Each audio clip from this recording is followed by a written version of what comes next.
Hey ladies and gents, welcome back. This is going to be part 2 of What If Naruto Was a Werewolf. So we won't really have like any recap or anything, so it was just yesterday when I made the last one, so that's not necessary. Same thing, we'll have a like goal of 50 likes, and if we get to that, I'll make you guys a part 3. If not, then I'll probably just start a new What If. And with that being said, let's just jump right into the video itself. So, Naruto is now standing in front of his teammates and Tazuna, who are now looking at him as his body begins morphing into a wolf-like creature that still stands on 2 legs.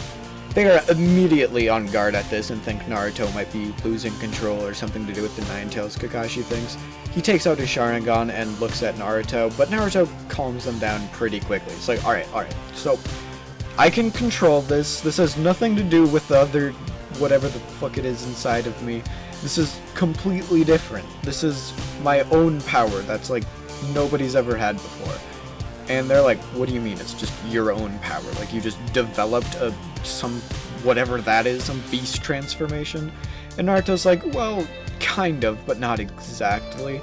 I can't really explain it to you guys because, well, Naruto doesn't really want anybody else to have it, but that's not really the reason he tells them. He just kind of like looks at them and he's just like, can't tell you because most of you would die if you knew. Can't explain any further than that. They stop questioning Naruto at this because they're like, alright, we'll see if we can get anything out of him later. For now, he just has to explain himself about this and what exactly it is rather than how he got it. So Naruto tells them it's some sort of werewolf humanoid transformation. And at first he couldn't really control it, but now he can do it pretty easily, along with the fact that apparently now maybe he can transform during the day, but he wasn't really expecting that to happen. Usually he could only transform on a full night, he tells them. But every time he did, like, you know, spend a night as the werewolf, his normal body would get a little bit stronger thanks to it. He explains this to them, and they're like, okay. That is pretty strong, and I don't really blame you for, like, not saying how you did it or how you got it, because that would be, like, a lot of people would try to do it then. So they don't really question Naruto any further, and Naruto eventually, after walking for a while longer, probably just a few minutes because Naruto was trying to, like, suppress it the entire time, he would probably be able to undo the wolf transformation, just like he kind of went into it by trying to suppress those, you know, natural urges instead of trying to, like, adhere to them and have them guide you, I guess you could say. So Naruto would then, you know, like I said, resort back to his, you know, human form, and they continue walking with nobody really talking too much in the meantime. But they eventually come up to a puddle that nobody really seems is too off except for Kakashi. Naruto doesn't really have any, like, special connection with water, like, that doesn't really make any sense, along with the fact that it's a genjutsu, so it's not even really water, so, you know, that doesn't really work out in the end.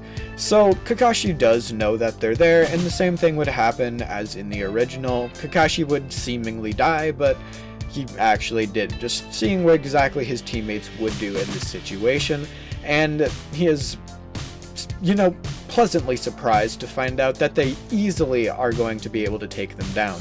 Naruto just goes in, grabs the chain of one, whipping it around him, forming a just massive lasso that completely entraps him inside of it.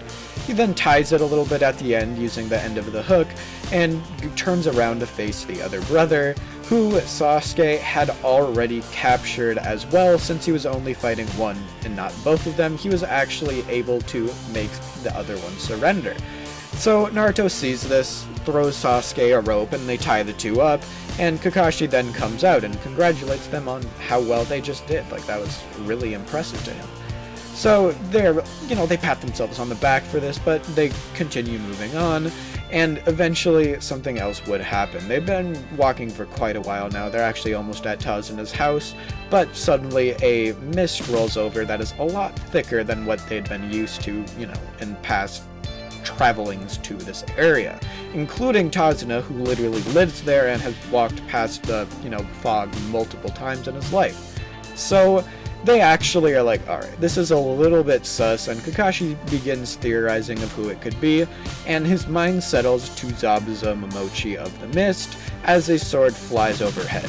He tells everybody to duck, and everybody does, and the sword just kind of flies over like it does in the original, with Zabuza soon after landing on top of it and making his grandiose introduction.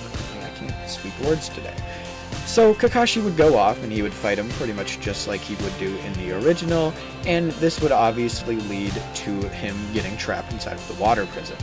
With this happening, Naruto, not really caring if Sasuke helps or not because he can probably do it by himself, begins trying to tap into those primal urges once again, because this is how I'm willing to explain Naruto being able to transform on a night that isn't a full moon.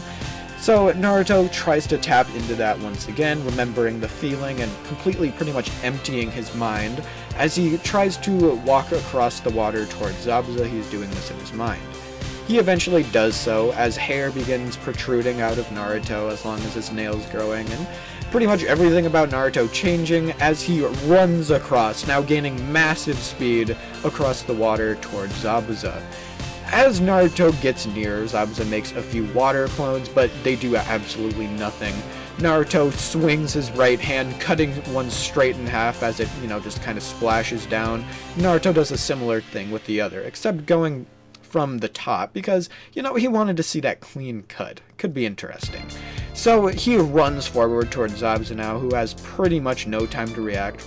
Naruto in normal form is pretty much base Kakashi, no Sharingan, so this would massively amp him, and he just charges towards Zabuza at this point. He was already only probably 10 meters at most away because he got pretty close before Zabuza's water clones actually intercepted him. So Naruto charges towards Zabuza now, and he punches him, sending him flying across the entire river or wherever they are into a tree on the nearby landfall. So Kakashi goes back to shore, is trying to recuperate and figure out what exactly is going on, and he sees that Naruto is now fighting Zabuza. They're both on the water, and Naruto seems to be thoroughly thrashing him, and Kakashi's confused as to why he's not ending it. If he actually used his claws like he did on the clones, then he could end it instantly, but for some reason he's not. That is because Naruto is enjoying this fight just a little bit too much. He just absolutely loves the thrill of it, and he keeps going and going and going until eventually something happens. Naruto's transformation ends up running out, and Naruto drops back down into base form, and he is completely out of stamina at this point. He had been in his wolf transformation for too long, and he had used way more chakra inside of it than he has ever done before. So he, kind of has to retreat, but thankfully Kakashi is pretty much ready to go at this point, whereas Zabuza is not. He had been beaten to nearly death by Naruto just from playing around with him, having a little bit too much fun. And that obviously bit him in the ass, and Naruto's gonna have to try to fix that later on in his life. Kakashi, manages to subdue Zabuza before Haku even comes out, and when he does, because obviously he would, he has to try to save his master, and it was a lot farther away. It was in the middle of a giant lake, where the fight actually would have ended, so Haku isn't able to get out in time. Kakashi manages to restrain Zabuza, and he begins bringing him back to shore, and this is where Haku appears. Naruto is standing behind Haku, and he didn't even see her, is what he thinks it is, at least, for now. And he didn't even see her move. He just appeared there, it seemed. Now, Kakashi, seeing this, is alright, they're fast. This much I know. He immediately just kind of runs across the water, trying to get to land as soon as he can, because he wants to be able to put this body down. He's literally lugging around an unconscious man at this point. That doesn't really help in the middle of a ninja battle, so he runs towards shore now, and Haku realizes what he's doing and actually ends up letting him, because he doesn't really want Zabuza to be caught up in the crossfire of any battle that he has, because then he could get potentially injured by said battle. So they do end up separating a little bit. Kakashi is able to bring Zabuza over to Naruto and the rest of his group, where they're able to keep him down and restrained, and then he goes and proceeds to fight Haku. Now, their fight would be quite interesting. Haku is very fast. As we've seen in Shippuden, Kakashi is able to obviously like keep up with stuff like that, but that is after his Shippuden boost, along with the fact that in the war alone he got a boost and could pretty much use any jutsu with like infinite chakra throughout like the entire thing kind of. So we're not really going to consider that as like an actual feat, but Kakashi would definitely be able to react at least a little bit to Haku at the speeds that he was going against Naruto and Sasuke. Now, it's arguable whether or not he was using his full speed. My guess would be to say that no, he wasn't. Like, he was holding back, so he was holding back his speed as well. But for the sake of the video, I'm just going to say that's, like, his speed, and it doesn't change. It's just like that when he's going through the mirrors. So Kakashi would actually be able to react to these. It'd take a little bit of time to be able to, but eventually he does so with the help of the Sharingan, because remember, Sasuke with like a one Toma was able to kind of keep up and formulate a strategy to try to be able to counter Haku's speed. So Kakashi would be able to do the same, and eventually he would defeat Haku as well. They end up, finishing the capture, and they go back to Tazuna's house, where Kakashi is going to need to rest for a much, much longer time. He fought for a lot longer and had his Sharingan out for a lot longer as well, because he had it out when he was watching the fight with Naruto and Zabuza in the first place, just so he could keep up with what Naruto was doing. So he's been using it for multiple hours at this point, so he's gonna need to take a break for like a month and a half. So in the meanwhile, everybody kind of like does training and goes to the bridge with Tazuna as he helps build it, and by the time Kakashi eventually wakes up, the bridge is pretty much almost done, and they're about to, actually get ready to head back to the village. And he's like, huh, ain't that convenient. My team just did it for me, and I didn't even have to do anything. Ain't that the life of a sensei. So they all end up going back to the village, and nothing really changes from here, because when they get back to the village, they just go do something for a while until eventually the idea of the Chunin exams is brought up. So with them obviously wanting to do that, they want to progress into the next level of ninja, so they would obviously accept this and they join the Chunin exams. Another undisclosed amount of time, because I can't really remember, goes by, and they eventually get to the point where they're going to do the written portion of the exam. Now, like I said in part 1, Naruto is no super genius here, but he's a lot more actually book smart than his original, self, so he might actually be able to get a few questions right, and even if he didn't, that just means they pass anyway because he didn't put anything down, so it wouldn't really matter if he didn't write anything. So, the next part of the exams is obviously the Forest of Death, as Anko comes crashing through the window and taking all of her students over to a gate. So once they reach it, she explains to them what is going to happen and tells them that, yeah, they could die and they have full permission to kill while they're inside of there. Naruto, hearing this, thinks of something.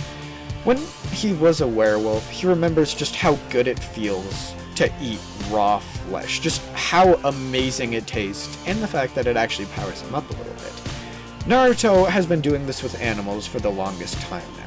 Pretty much every full moon he goes out and he has an absolute feast on everything around him, but he's been a little bit interested. And he obviously didn't want to do this on his comrades and companions in the Leaf Village, so he thinks this might be a perfect opportunity to try some humor. And this is exactly what he does. So they all head off into the forest, and Naruto turns into a werewolf and dashes off from his two teammates into some direction that they can't even really keep up with, so they don't really see him go. They realize that Naruto is probably going to do something helpful, maybe, and they decide to just keep moving on as a two-person squad.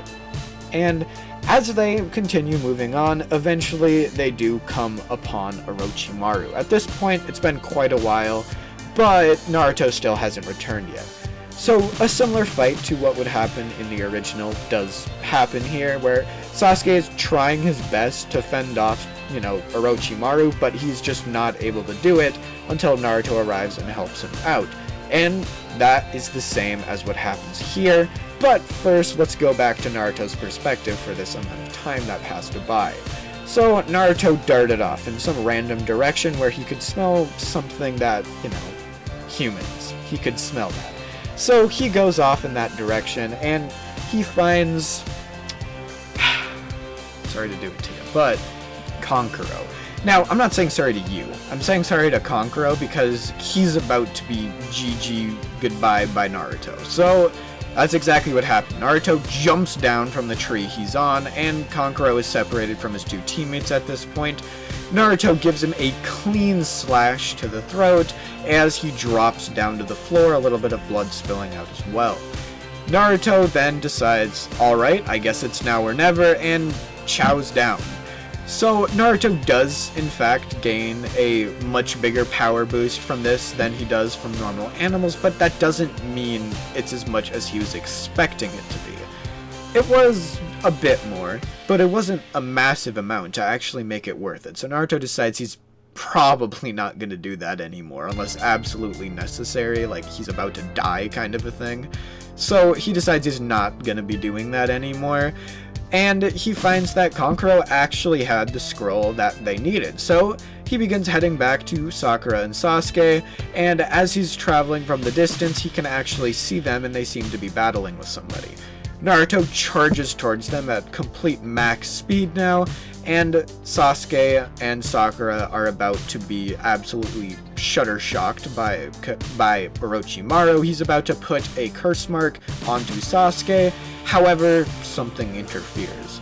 Naruto, running through the middle of them, still in his werewolf form, slashes Orochimaru's neck clean off. It flops down to the floor in a few different pieces, as Orochimaru then does his weird, resurrection, whatever the fuck he does, regeneration jutsu. I don't even know what it is, but it's overpowered as hell. So he ends up doing that as he, pretty much faces off against Naruto now, who is now, his actual opponent. So Naruto then tells Sasuke and Sakura to just go without him, and he will have an easier time escaping. He hands them the scroll and tells them to go as fast as they can. He will catch up after he ditches Orochimaru. They decide to agree to this, seeing Naruto isn't really in any mood to argue with them, and they go and head off towards there. However, Orochimaru ain't having that. He never got to put the curse mark on Sasuke, and he charges towards them now. However, Naruto blocks him halfway, cutting him off as he punches him down towards the ground. He then tells Orochimaru that I'm your opponent now. But that is where I'm going to be leaving this part off. Sorry for the cliffhanger, but what can I do?